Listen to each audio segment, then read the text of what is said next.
Le feu vient juste de passer au jaune. Je passe. Réponse A. Je m'arrête. Réponse B.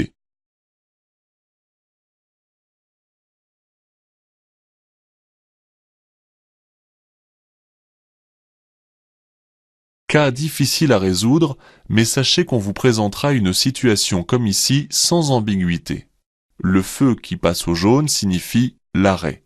Cette règle est incontournable. Et bien souvent l'infraction sera caractérisée comme un feu au rouge avec une suppression de 4 points. Je dois cependant ici dégager l'intersection car je suis très près du bloc de feu et un usager me suit sans bien respecter la distance de sécurité. Pour aller tout droit, je quitte l'axe prioritaire. Oui, réponse A. Non, réponse B. Je cède le passage aux autres usagers. Oui, réponse C. Non, réponse D.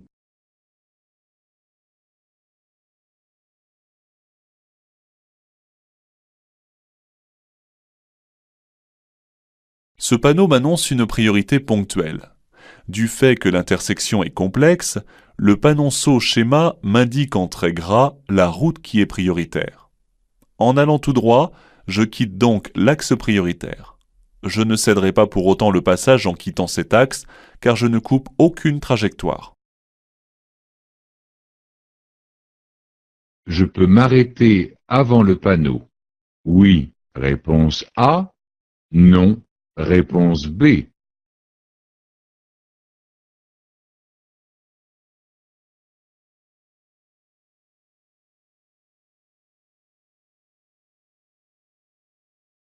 Le panonceau placé sous le panneau en forme de flèche dirigée vers le bas indique que l'interdiction continue jusqu'au panneau. Je ne peux donc pas m'arrêter avant le panneau.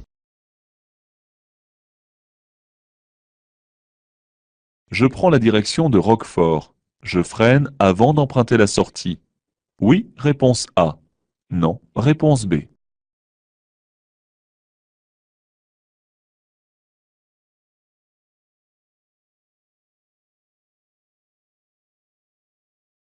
Je circule à environ 90 km/h sur cette route, et la voie qui se dirige vers Roquefort est limitée à 50 km/h.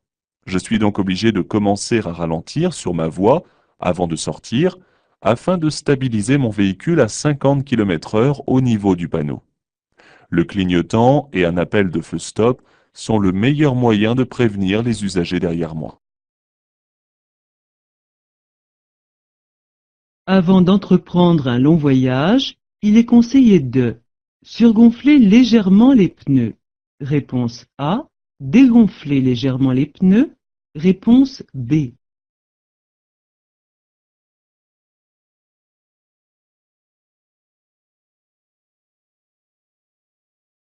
Avant d'entreprendre un long voyage, il est conseillé de surgonfler légèrement les pneus afin d'éviter leur réchauffement.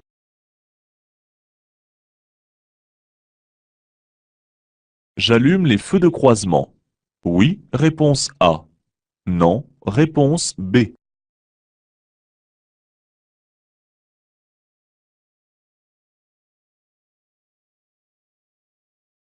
Bien que ce tunnel hors agglomération soit éclairé, je dois allumer mes feux de croisement afin de mieux voir et d'être mieux vu. Je dois toujours les allumer un peu avant l'entrée dans le tunnel et les éteindre un peu après la sortie pour être mieux perçus par les autres usagers. Ce panneau annonce un prochain ralentisseur. Immédiatement, réponse A. À 50 mètres, réponse B.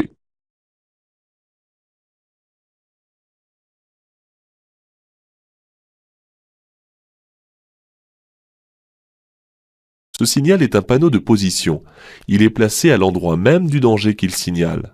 Il ne faut pas le confondre avec le panneau de danger triangulaire qui annonce un ralentisseur à 50 mètres lorsqu'il est implanté en agglomération et à 150 mètres lorsqu'il est implanté hors agglomération. Quoi qu'il en soit, je dois ralentir au moins en dessous de 30 km/h avant de franchir ce ralentisseur. Je peux stationner sur le trottoir devant la voiture grise. Oui, réponse A. Non, réponse B. À 80 mètres. Oui, réponse C. Non. Réponse D.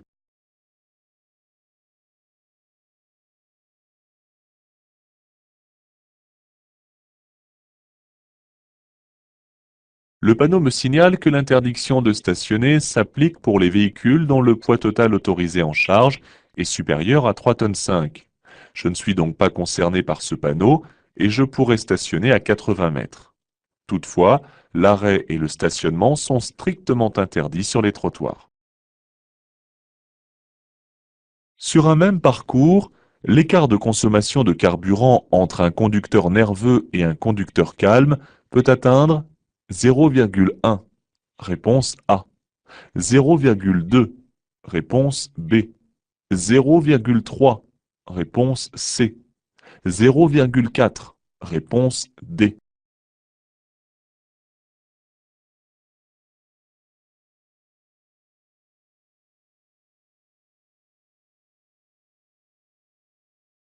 Sur un même parcours, l'écart de consommation de carburant entre un conducteur nerveux et un conducteur calme peut atteindre jusqu'à 40%. Pour adopter une conduite économique, il existe d'autres règles à connaître. Effectuer régulièrement l'entretien de son véhicule, gonfler correctement ses pneumatiques, éviter de baisser les vitres du véhicule en circulant, ou encore laisser une galerie vide sur le toit. Enfin, il convient de réduire sa vitesse. Le panneau de signalisation indique une station de taxi. Réponse A. Une voie réservée aux taxis. Réponse B.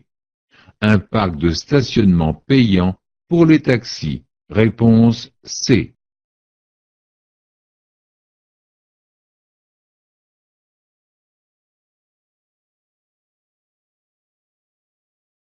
Le panneau de signalisation indique une station de taxi.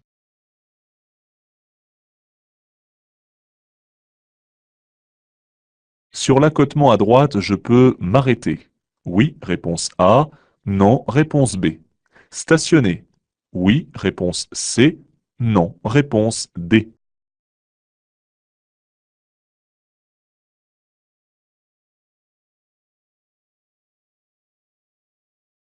La ligne de rive m'autorise à quitter la chaussée et l'accotement est suffisamment large et solide pour y placer les 4 roues de mon véhicule. Je peux donc m'arrêter et stationner ici, tout en prenant toutefois la précaution de ne pas gêner l'accès aux propriétés privées. Pour dépasser ici ce cycliste, je dois laisser une distance de sécurité d'au moins 1 mètre. Réponse A. 1,50 m. Réponse B. 2 mètres. Réponse C.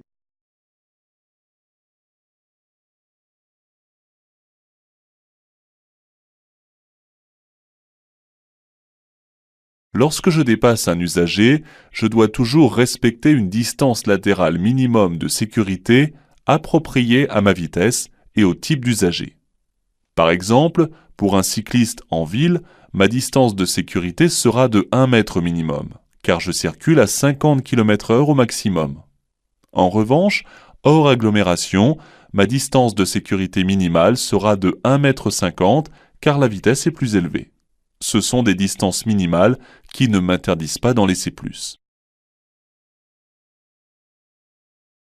Ce panneau indique un danger, réponse A, une indication, réponse B, une obligation, réponse C.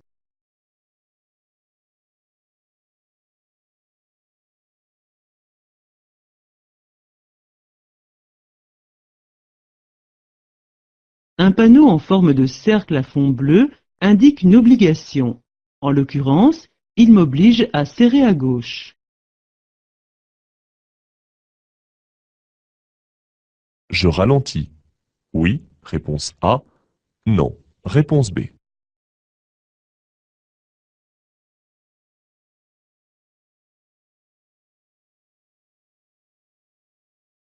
Comme l'indique le panonceau, la chaussée n'est glissante que par temps de pluie.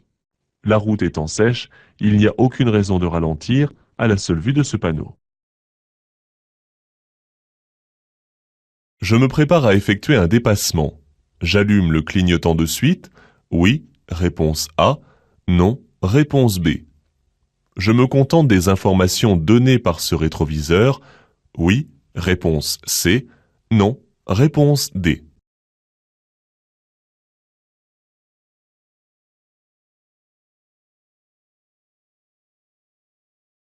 Avant de mettre le clignotant pour signaler son déport dans la voie de gauche, il faut s'assurer qu'aucun autre véhicule ne s'y trouve déjà.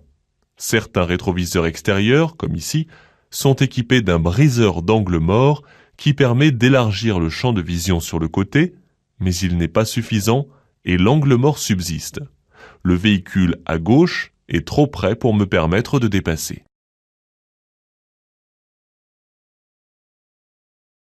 Plusieurs véhicules m'ont fait un appel de feu. Je coupe les feux du véhicule. Réponse A. Les feux de croisement. Réponse B. Les feux de brouillard. Réponse C.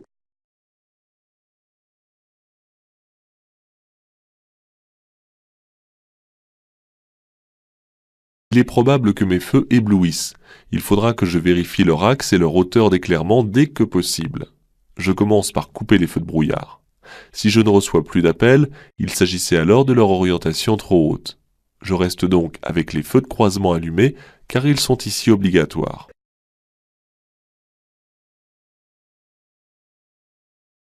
L'usager qui se présente à droite doit me céder le passage.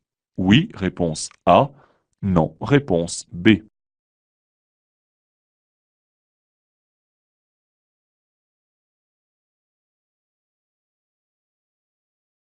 Deux indices m'informent sur le comportement prévisible de l'usager arrivant à droite. La route sur laquelle je circule prend le statut de caractère prioritaire et l'usager débouche d'un chemin de terre. Je surveille son comportement et je passe.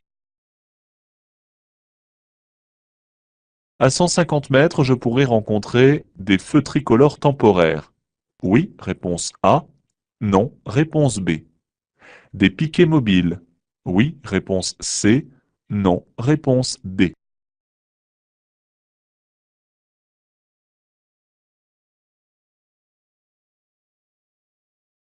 J'arrive dans une zone de travaux où l'on m'indique que la circulation sera alternée. À 150 mètres, je pourrais donc rencontrer soit des feux tricolores temporaires, soit un technicien tenant un piquet mobile pour régler l'ordre de passage. Je suis bien placé pour aller à Antony? Oui, réponse A. Non, réponse B. Évry? Oui, réponse C. Non, réponse D.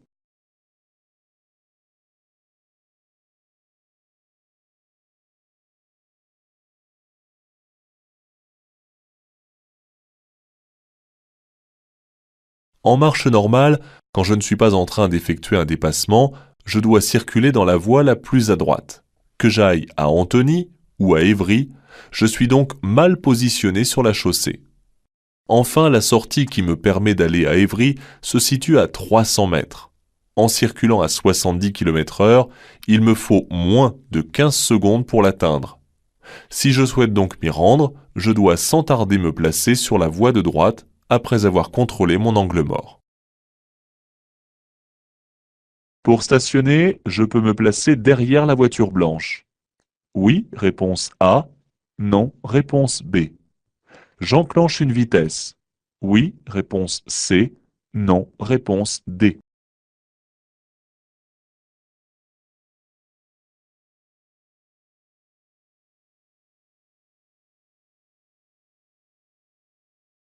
Je ne risque pas de gêner la circulation sur l'accotement qui semble stable et quelque peu aménagé pour s'y arrêter. Je choisis donc cet endroit pour me garer.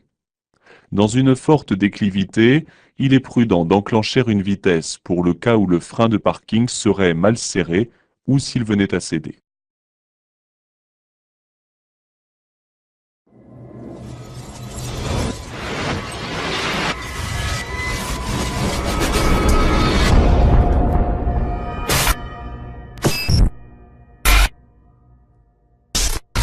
Je dois faciliter le démarrage des bus en agglomération. Oui, réponse A. Non, réponse B. Hors agglomération. Oui, réponse C. Non, réponse D.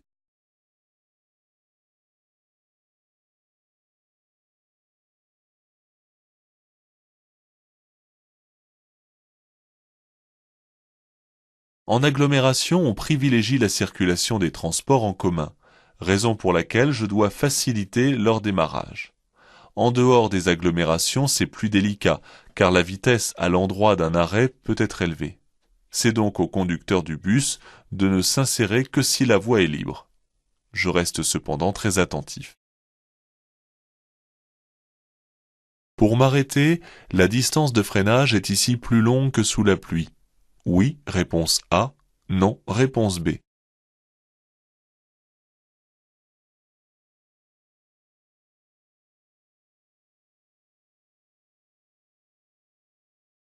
Je vais devoir m'arrêter pour laisser traverser les piétons.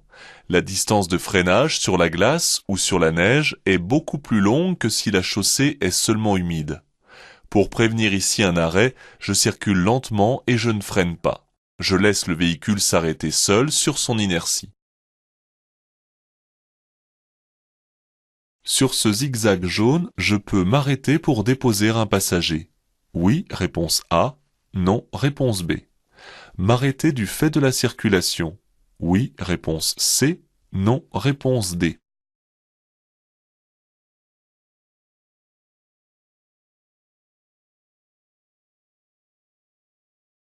Il y a arrêt et arrêt. Il existe une définition de l'arrêt. Déposer ou prendre un passager ou charger et décharger son véhicule tout en restant à proximité pour le bouger. L'arrêt dû à un bouchon, par exemple, n'entre pas dans cette définition. Je n'ai pas la possibilité de déposer un passager en m'arrêtant sur ce zigzag, mais si la circulation s'arrête devant moi, j'avance sur ce zigzag car je ne gênerai pas. Je vais pouvoir circuler à 130 km/h. Réponse A. À 110 km/h. Réponse B. À 100 km/h. Réponse C. À 90 km/h. Réponse D.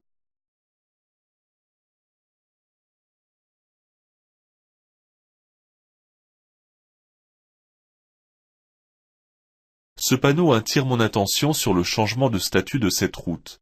Comme je quitte l'autoroute et que la route comporte 2 fois 2 voies séparées par un terre-plein central, ma vitesse est donc limitée à 110 km/h. Je peux circuler en dessous de cette limite, mais toutefois sans représenter une gêne pour les autres usagers. Par temps de pluie, j'allume les feux de position seuls. Réponse A. Les feux de croisement. Réponse B. Le feu de brouillard arrière. Réponse C.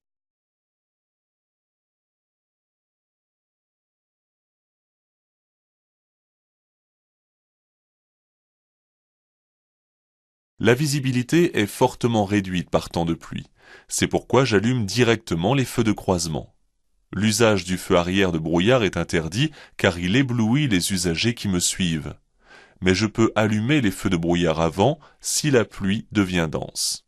Pas de feu de position seul en dehors d'une agglomération bien éclairée la nuit. Les pneus thermogomme peuvent éventuellement remplacer les chaînes. Oui, réponse A. Non, réponse B.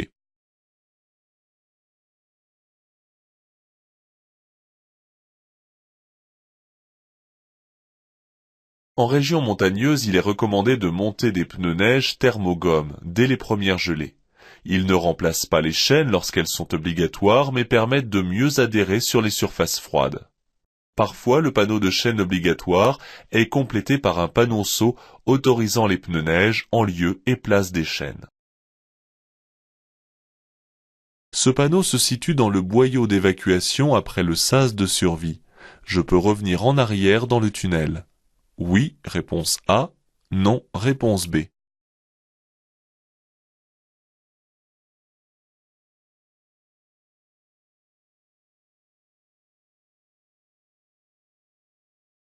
Lorsqu'un événement grave m'oblige à évacuer le tunnel en empruntant un sas de survie, il est interdit de rebrousser chemin. Je risquerais alors ma vie. Je continue d'évacuer par ce boyau me menant vers l'extérieur, ainsi qu'on me l'indique par panneau. J'y suis à l'abri du feu, de la chaleur et des fumées toxiques. 2 voies me sont ouvertes au péage. Oui, réponse A. Non, réponse B.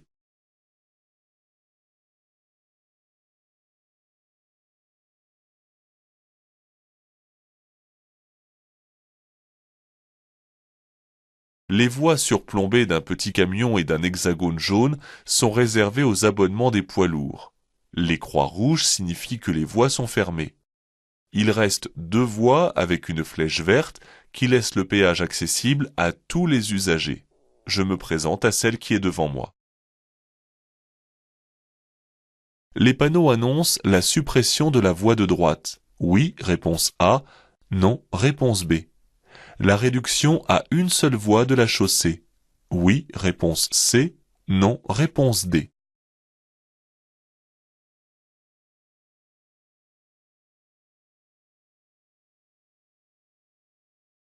Pour l'instant, je circule sur une chaussée comportant 2 voies de circulation et à droite une voie réservée à l'insertion. Les panneaux signalent une réduction du nombre des voies. Je vais passer de 2 voies à une seule.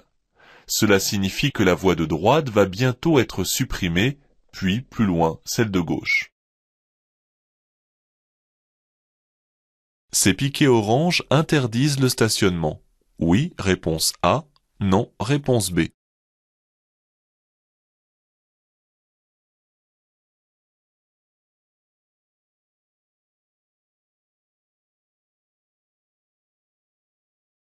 Je circule dans une région montagneuse en période hivernale. Ces piquets servent au service de déneigement des routes en signalant où celle-ci passe lorsqu'elle est recouverte d'une épaisseur de neige.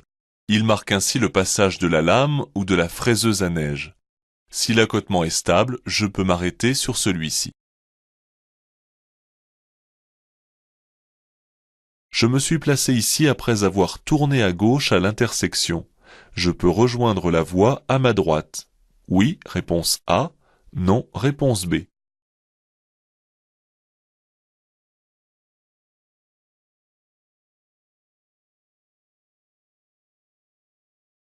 Il est parfois utile en tournant à gauche d'utiliser la voie de stockage avant de s'insérer dans l'axe de la rue.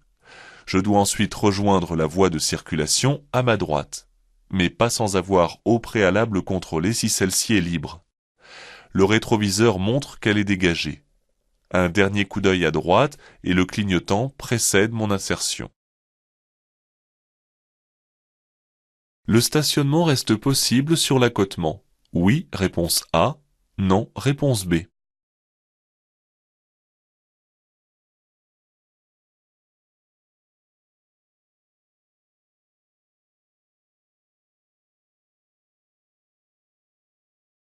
L'accotement à droite est assez large pour qu'un véhicule puisse se ranger sans gêner, et la ligne de rive est discontinue.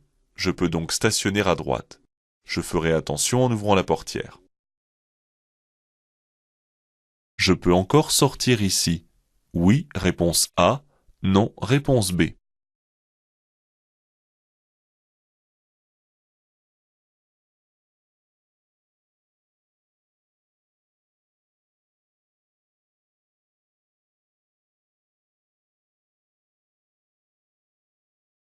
Ce panneau prend fin à la prochaine intersection.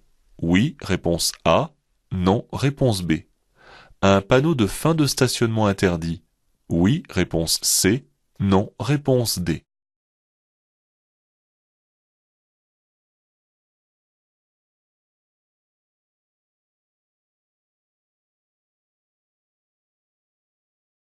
Cet objet vert s'appelle un musoir. On voit ainsi de loin la séparation physique des voies. La sortie est ici interdite. Je suis en effet au niveau du zébra et il est trop tard pour manœuvrer. De plus, en donnant un coup d'œil dans le rétroviseur, je peux voir un usager qui décélère. C'est l'accident assuré. Pour stationner avec ma caravane, je dois m'informer auprès de la mairie. Oui, réponse A. Non, réponse B.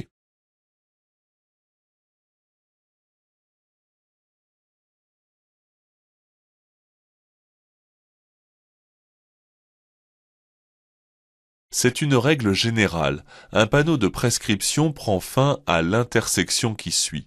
Il sera donc éventuellement répété après l'intersection.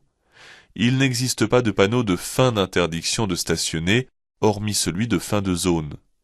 Ce n'est pas ici l'entrée d'une zone, donc pas de panneau pour mettre fin à cette interdiction. L'absence de numéro de sortie signifie que la sortie est fermée. Réponse A. Que cette sortie n'est pas numérotée. Réponse B.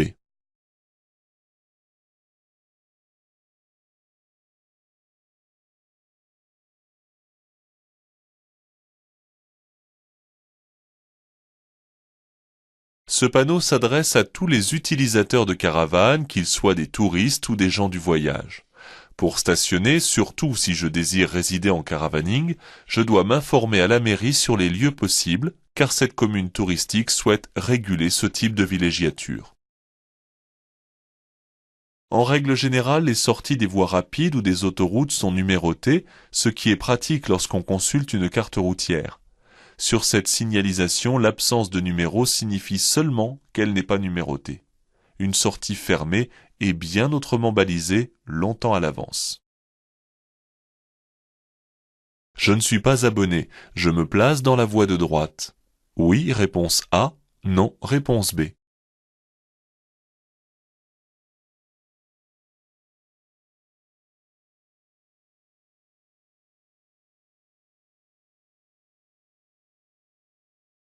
Je circule sur autoroute et j'arrive au péage. La signalisation indique que pour payer auprès d'un péagiste, je dois utiliser la voie de droite. Je vais donc contrôler derrière et à côté de moi, puis indiquer que je me dirige vers la droite. Je suis bien placé pour emprunter la sortie numéro 9. Oui, réponse A. Non, réponse B. Pour aller à Paris. Oui, réponse C. Non, réponse D.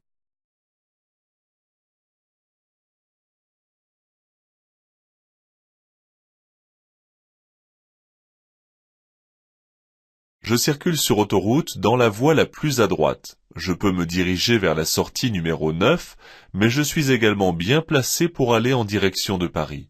Si j'avais été dans la voie de gauche, je n'aurais pas pu sortir. Je compte utiliser ce très long tunnel. Je vérifie le niveau de carburant. Oui, réponse A. Non, réponse B.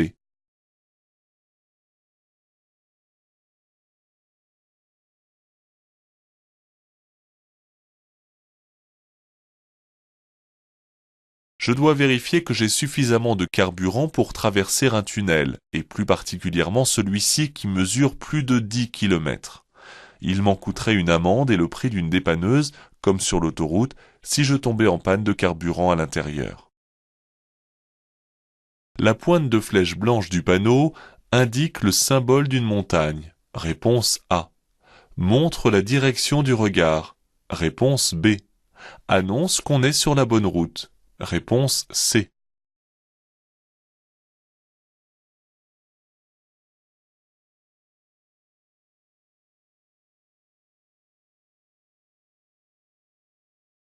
Ce panneau indique une curiosité, un monument ou un site touristique visible de l'autoroute. Il suffit de diriger son regard dans le sens de la flèche. Les monts de la Madeleine sont en face de moi.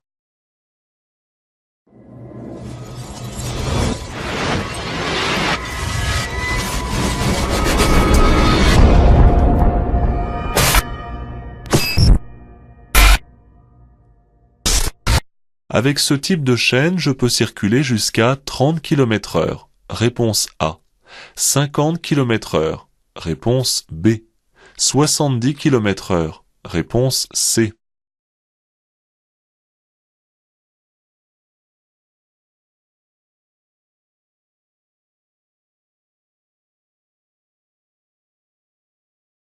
Le bruit des chaînes saura avertir avec fracas la limite de vitesse que naturellement on ne peut pas dépasser.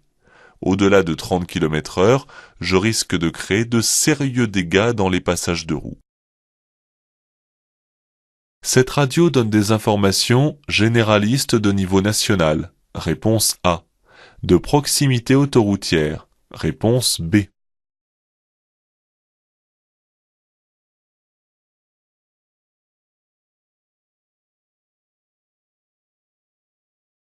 Cette radio, dont la zone de diffusion est limitée au ruban autoroutier, donne des informations sur les travaux, les incidents ou accidents en cours dans le secteur sur lequel je circule. L'écoute sur le trajet est assurée sur une seule et même fréquence. En dépassant ces camions, je risque de faire des écarts de trajectoire. Oui, réponse A. Non, réponse B.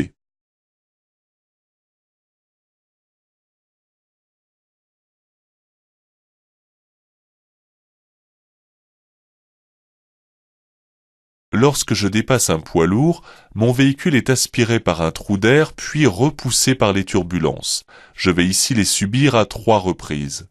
Je dois donc veiller à maintenir mon volant correctement pour corriger en souplesse les déviations de ma trajectoire. Pour sortir, ma vitesse est ici limitée à 130 km/h. Réponse A. À 110 km/h. Réponse B. À 90 km/h. Réponse C.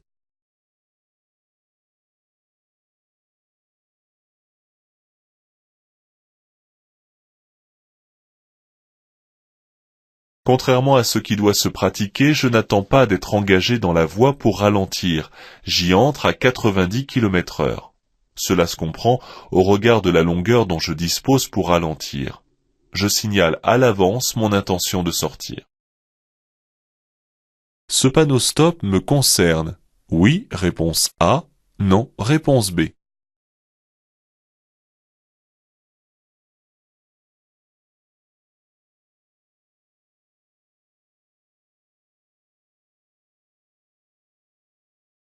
Il ne faut pas voir l'environnement avec des œillères, car ici, il ne peut pas y avoir un stop à notre attention. La ligne d'effet concerne la route à droite, sinon elle serait devant moi. Le panneau stop est tourné ainsi pour une raison que j'ignore. Je peux suivre le 4x4 pour dépasser le camion. Oui, réponse A. Non, réponse B.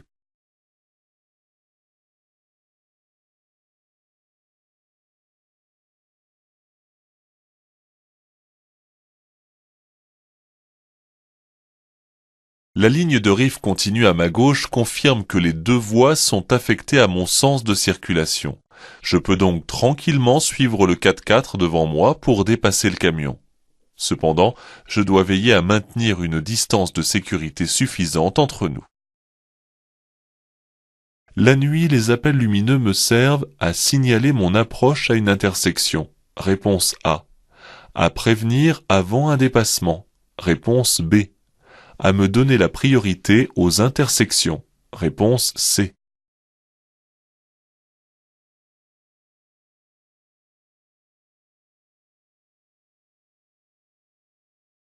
La nuit, pour des raisons de sécurité, je peux signaler mon approche à une intersection ou mon intention de dépasser par un appel lumineux.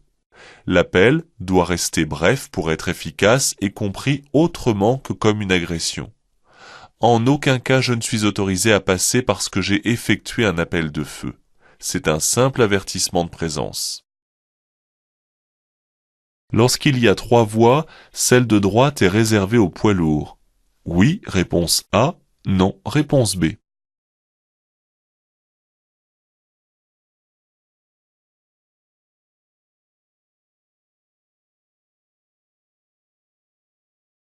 Pour effectuer un dépassement, je dois me placer dans la première voie située à gauche du véhicule que je souhaite doubler. Mais ensuite, je n'y reste pas. La voie de droite n'est pas réservée aux poids lourds, car c'est la voie normale de circulation. Je reviens ensuite à droite.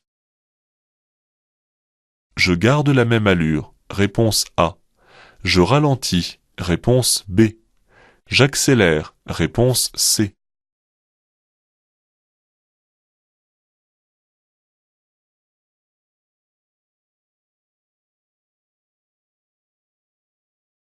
Je ne sais pas depuis combien de temps ce bloc de feu est vert. Il peut donc passer d'un instant à l'autre au jaune fixe, puis au rouge.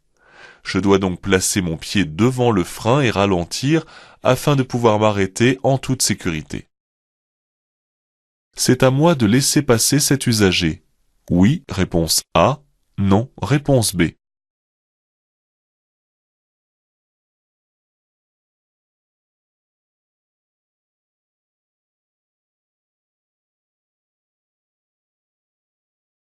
La règle est logique et simple.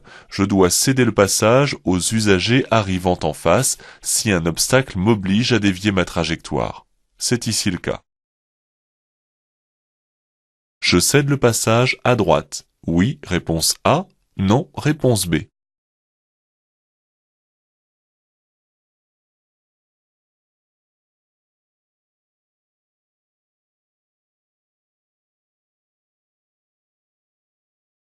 La signalisation peut sembler contradictoire, mais il n'en est rien. En effet, le losange barré n'indique qu'une seule chose, la fin du caractère prioritaire de la route. Ensuite, c'est à moi de regarder aux intersections quel est le régime des passages. Ici, je suis protégé par un stop dont je vois la ligne d'effet au sol. Stationner à proximité d'une intersection peut être considéré comme dangereux. Réponse A. Gênant. Réponse B.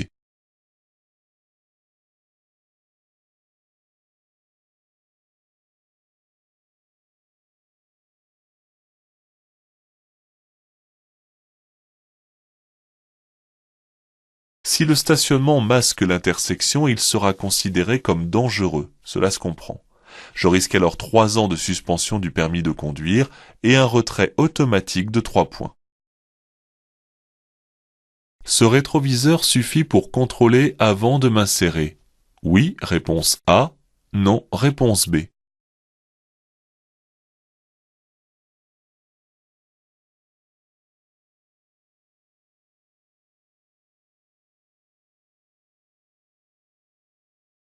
Il ne faut pas oublier que des angles morts existent sur les voitures. Avant de m'insérer en utilisant une voie d'accélération, je vais en tout premier lieu regarder directement l'ensemble des voies. Ensuite, ce rétroviseur me sera très utile pour observer l'usager qui arrive et savoir si je peux me lancer ou si je régule ma vitesse pour sortir derrière lui. Enfin, un coup d'œil latéral s'impose avant de changer de voie. La route conserve son caractère prioritaire. Oui, réponse A. Non, réponse B. Je vais être limité à 50 km/h. Oui, réponse C. Non, réponse D.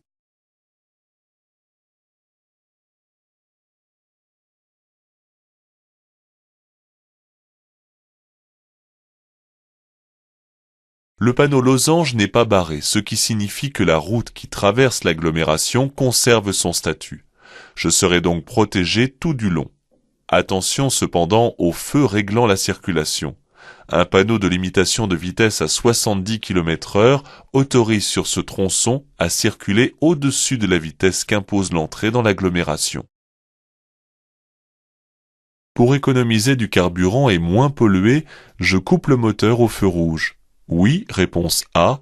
Non, réponse B.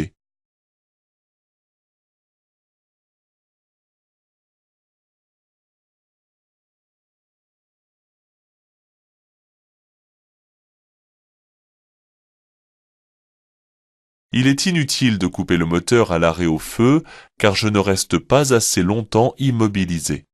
Redémarrer le moteur demande en effet de l'énergie et je n'y gagnerai rien. Je le laisse tourner au ralenti sans donner de coup d'accélérateur. Je peux dépasser ce poids lourd par la droite. Oui, réponse A. Non, réponse B.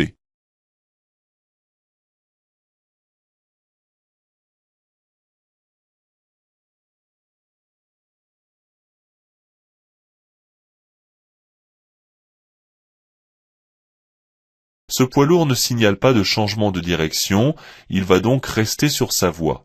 En ce qui me concerne, je suis placé pour une autre direction que lui. Cela me laisse la possibilité de dépasser ce camion par la droite s'il va moins vite que moi. Sur cette petite route étroite, je m'écarte des piétons. Oui, réponse A. Non, réponse B. Je roule constamment au milieu de la chaussée. Oui, réponse C. Non, réponse D.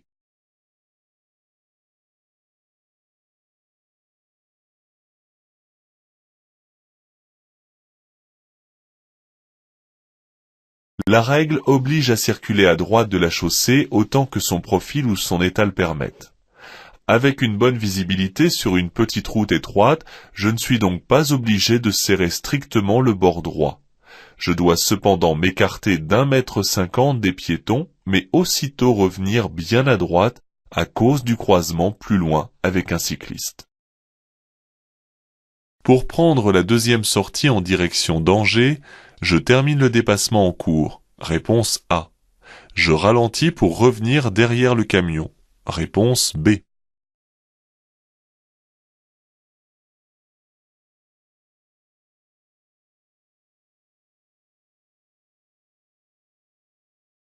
Le panneau indique les directions à 2000 mètres d'ici. Cela me laisse largement le temps de terminer le dépassement de ce camion.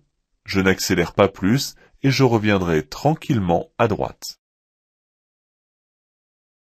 Je contrôle aussi les petites routes dotées d'un stop. Oui, réponse A. Non, réponse B.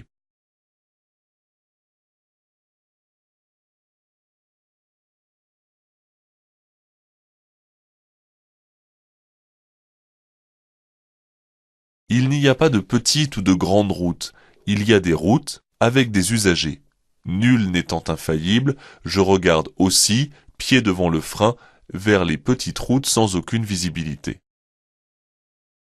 J'ai bien fait de soulever ainsi les essuie-glaces. Oui, réponse A. Non, réponse B. Avant de partir, je dois retirer la neige couvrant tout le véhicule. Oui, réponse C. Non, réponse D.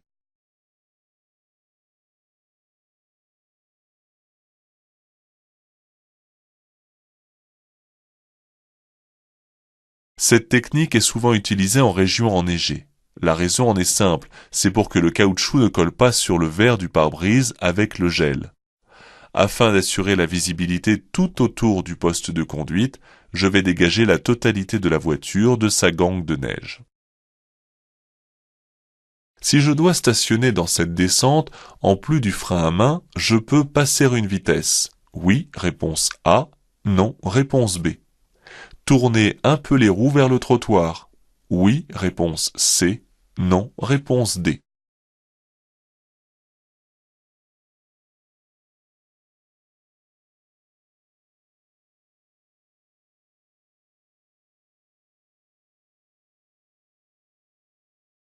Bien que les freins de parc, appelés freins à main, soient aujourd'hui fiables, personne n'est à l'abri d'une défaillance. Par mesure de sécurité, je passe la première ou la marche arrière et je tourne un peu les roues vers le trottoir.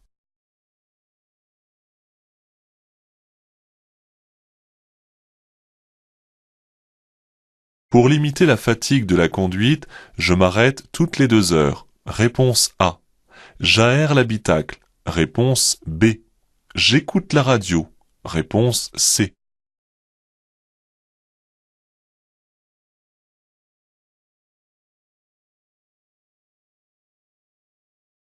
L'air frais permet très ponctuellement un moment tonique rafraîchissant. Quant à la radio, elle casse le rythme de la conduite. Ces deux artifices repoussent un peu la baisse de vigilance de manière éphémère mais ne retirent pas la fatigue de la conduite. Et celle-ci se manifestera de manière plus soudaine. Je m'arrête toutes les 2 heures durant un bon quart d'heure.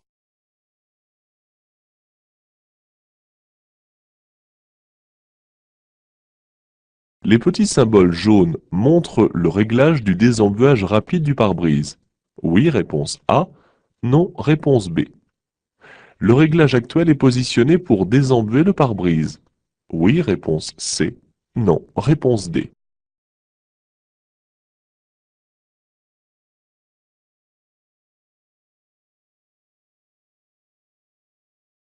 Les petits symboles jaunes permettent de repérer rapidement la position des divers boutons pour effectuer un réglage sur le désembuage du pare-brise. Le réglage de la température à gauche, de la force de ventilation au milieu, de l'orientation de l'air à droite, et celui du bas, le courant d'air venant de l'extérieur. Actuellement, les boutons envoient doucement de l'air frais vers le bas de l'habitacle.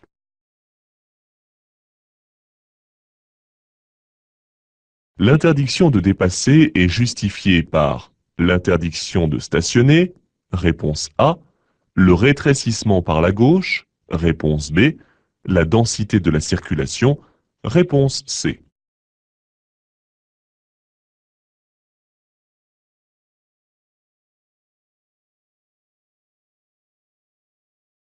La chaussée se rétrécit par la gauche et la circulation va s'effectuer sur une seule voie. Pour anticiper cette situation, une interdiction de dépasser a été mise en place afin d'éviter que les conducteurs ne soient surpris. Cette mesure ne découle pas de l'interdiction de stationner ni de la densité de la circulation.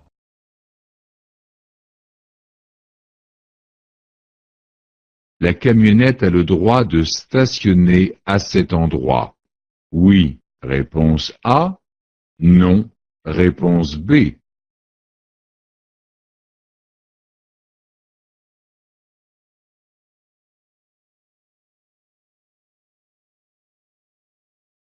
Le stationnement et l'arrêt sont considérés comme gênants sur les voies réservées aux bus. Je dois céder le passage aux véhicules de police. À tout moment. Réponse A. Uniquement lorsqu'ils utilisent leurs avertisseurs sonores et lumineux. Réponse B.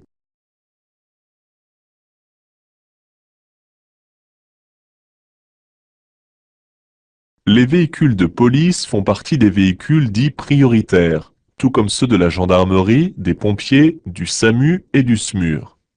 Lorsqu'ils utilisent leurs avertisseurs sonores et ou lumineux, je suis obligé de leur céder le passage. Si je ne respecte pas cette règle, je risque une forte amende, une perte de 4 points sur mon permis de conduire, assortie d'une suspension. Je m'arrête. Oui, réponse A. Non, réponse B.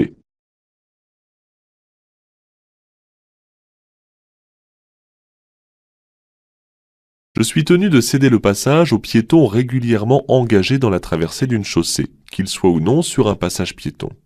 Si je ne respecte pas cette règle, je risque une forte amende de 4e classe, une perte de 4 points sur mon permis de conduire, plus une éventuelle suspension.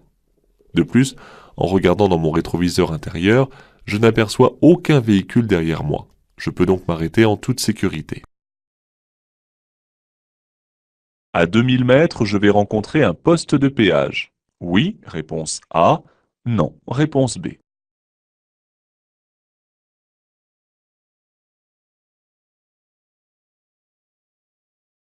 En règle générale, une autoroute prend fin après une gare de péage.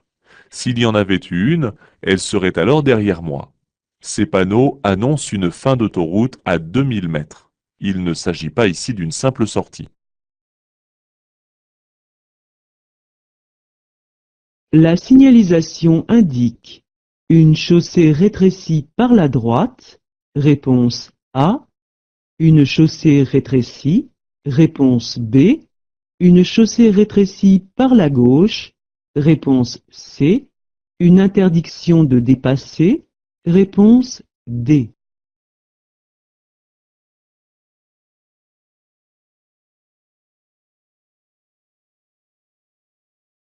Un panneau en forme de triangle à contour rouge annonce la proximité d'un danger. En l'occurrence, il avertit les usagers que la chaussée va rétrécir. Le panneau en forme de cercle à contour rouge annonce une interdiction de dépasser tous les véhicules à moteur, autres que ceux à 2 roues sans sidecar.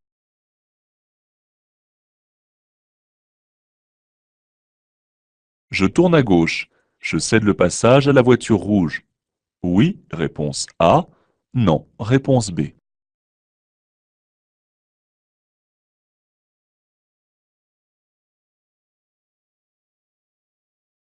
Une voie sans issue ne perd en aucun cas son régime de priorité de passage. Je tourne à gauche et je coupe cette voie sans issue qui est ouverte à la circulation publique. Du fait qu'il n'y a aucune signalisation d'intersection, je dois respecter la règle de la priorité à droite. Le conducteur du véhicule noir doit faciliter le passage à l'ambulance. Oui, réponse A. Non, réponse B.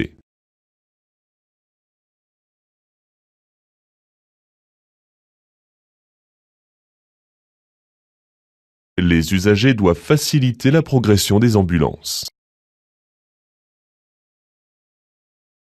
Le non-respect d'un feu rouge entraîne une perte de 3 points, réponse A, 4 points, réponse B, 6 points, réponse C.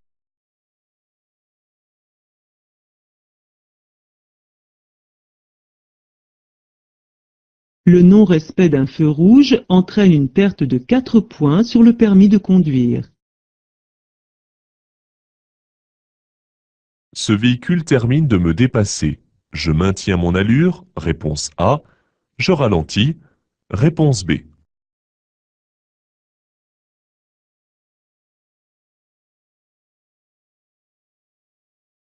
Ce n'est pas tant le véhicule qui me dépasse qui doit me faire ralentir, car pour cela, je n'ai pas à varier mon allure, mais plutôt le panneau de danger temporaire. Dans cette situation, je m'arrête, réponse A. Je passe, réponse B.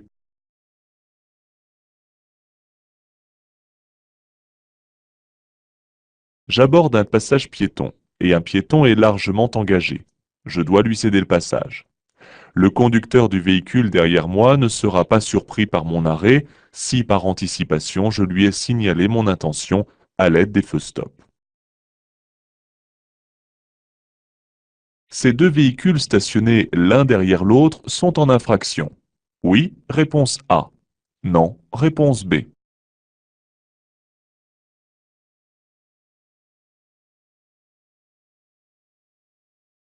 Il est interdit de stationner en dehors des emplacements délimités lorsqu'ils existent. Les emplacements prévus ici pour le stationnement se terminent à la hauteur de la voiture grise, à droite. Les deux véhicules sont donc stationnés en dehors des marquages et ils risquent de gêner le passage d'une camionnette par exemple.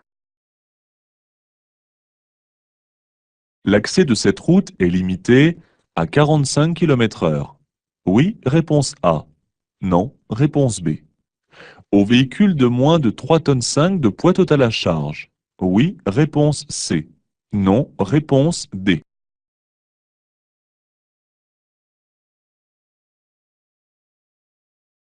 Les véhicules dont le poids total à charge est supérieur à 3,5 tonnes ne sont pas autorisés à emprunter cette route.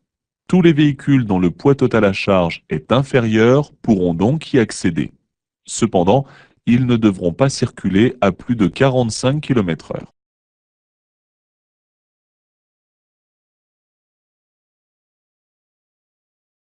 À partir de ce panneau, je pourrais rouler à plus de 30 km/h, réponse A, plus de 50 km/h, réponse B, plus de 60 km/h, réponse C.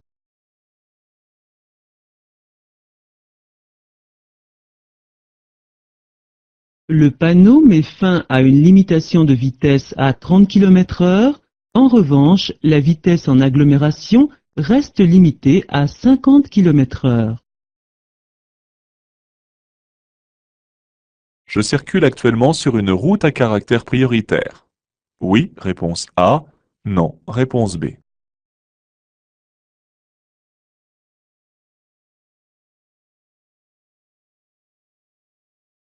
Ce panneau signale la fin d'une route à caractère prioritaire à 600 mètres. Pour le moment, je circule donc sur une route qui est encore prioritaire durant 600 mètres. Je rencontrerai ensuite une signalisation appropriée à la prochaine intersection et je m'attends à devoir m'arrêter et à céder le passage. La priorité de passage appartient ici à mon sens de circulation. Oui, réponse A. Non, réponse B. Au sens inverse de circulation. Oui, réponse C. Non, réponse D.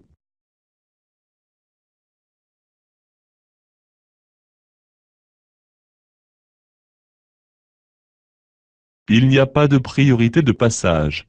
Ce type d'aménagement a pour but de faire ralentir le trafic routier. En principe, celui qui arrive en dernier au niveau de l'obstacle laisse passer l'autre. Question de courtoisie. En cas d'arrêt soudain de la circulation dans un tunnel, j'allume les feux de détresse. Oui, réponse A. Non, réponse B. Je conserve la distance de sécurité. Oui, réponse C. Non, réponse D.